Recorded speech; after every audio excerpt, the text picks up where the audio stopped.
Au commencement, il y a ce garçon qui s'avance à la barre du tribunal de Seine-Saint-Denis en décembre 2016. Il est à peine majeur et quelques jours plus tôt, il a donné rendez-vous à un homme, un plombier de 36 ans, qu'il avait contacté par une application de rencontre pour les hommes homosexuels. Il lui donne rendez-vous dans une cité de Bobigny et à son arrivée, l'accompagne dans un endroit un peu obscur, sous prétexte de discrétion.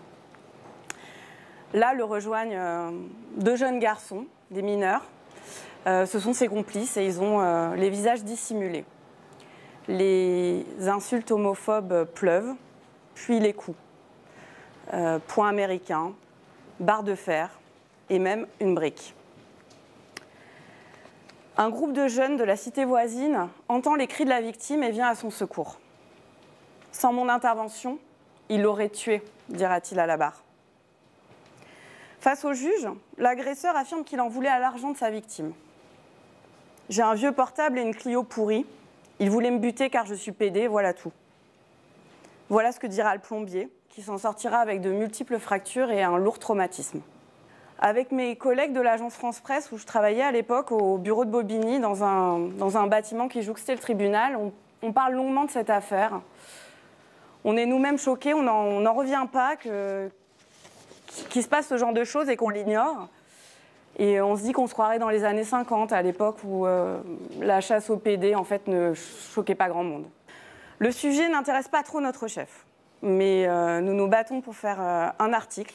Et il sera publié le 2 décembre 2016, sous ce titre très factuel, « 2 ans de prison pour une agression homophobe ultra-violente ».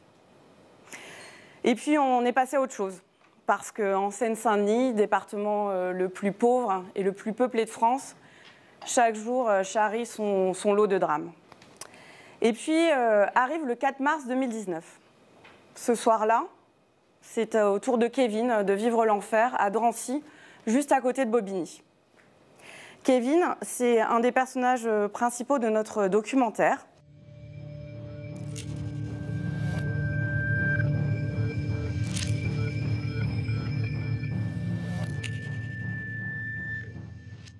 Je m'appelle Kevin, j'ai 36 ans.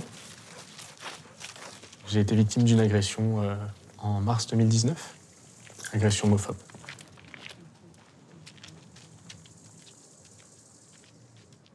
C'est toute ma vie, tout ce que j'avais construit jusque-là, qui a été effacé en 5 minutes. J'avais une jolie voiture, j'étais en train de monter une entreprise, donc j'avais déjà décroché des contrats. J'avais aménagé ma maison pour pouvoir recevoir mes clients. Obligé de rendre ma maison, obligé de me retrouver dans un appartement que je n'avais pas choisi. Moi, j'ai tout perdu suite à ça. Je suis devenu un flippé de tout. Tout. Presque tombé dans une sorte de paranoïa, en fait.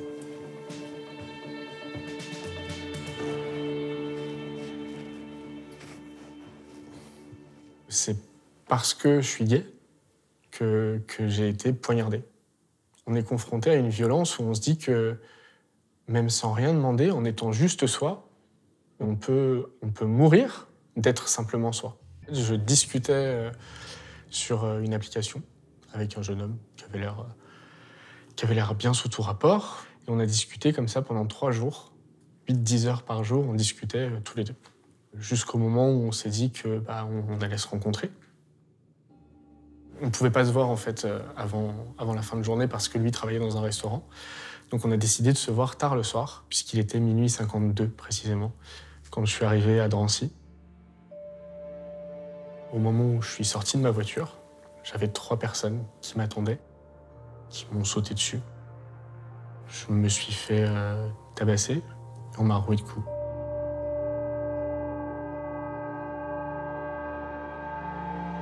Dans cette violence, je me suis pris un coup de couteau. Je ne sais pas exactement à quel moment, donc poumon percé.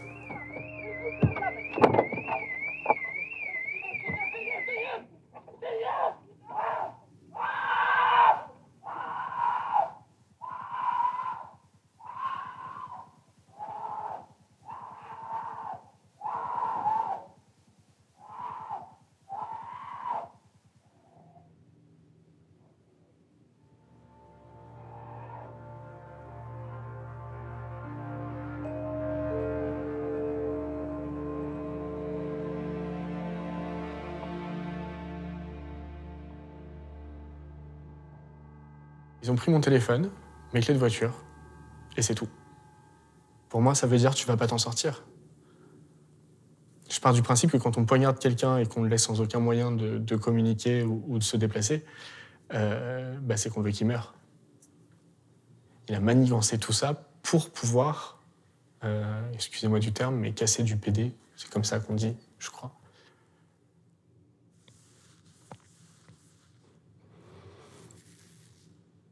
On se racontait nos vies, on se racontait nos projets. Il disait qu'il voulait ouvrir un restaurant. Je me rappelle de fous rires qu'on a eu parce que le correcteur automatique avait modifié une phrase et on était en vocal en plus sur Snapchat. On s'entendait. On était morts de rire. Ça veut dire que j'ai rigolé, moi, avec la personne qui m'a poignardé. J'ai éclaté de rire avec cette personne avant que ça m'arrive. Des Kevin, des plombiers de Bobigny. Combien y en a-t-il? 10, 50, 100, plus? La question ne m'a jamais quittée. Il fallait parler d'eux et de ces crimes invisibles. Alors, avec David et Mathieu, nous avons cherché et nous avons trouvé. Le plombier de Bobigny et Kevin n'étaient que le sommet d'un gros iceberg de souffrance et de haine. Car dans ces histoires, il y a beaucoup de victimes silencieuses. Des hommes qui ne déposent pas plainte, par honte d'être jugés, par peur de voir leur orientation sexuelle dévoilée, par crainte de se rendre dans un commissariat. On a commencé par éplucher la presse. Des guet-apens, on s'est rendu compte qu'il y en avait partout. De Besançon à Tarbes, en passant par Montpellier ou Marseille. Mais ils étaient traités à chaque fois comme des faits divers un peu honteux, parfois même sur le ton de l'humour. On parle de rendez-vous galant.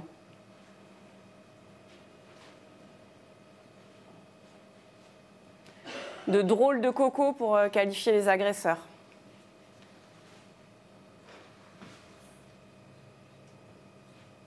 Ou même, de rendez-vous coquins qui tournent au massacre.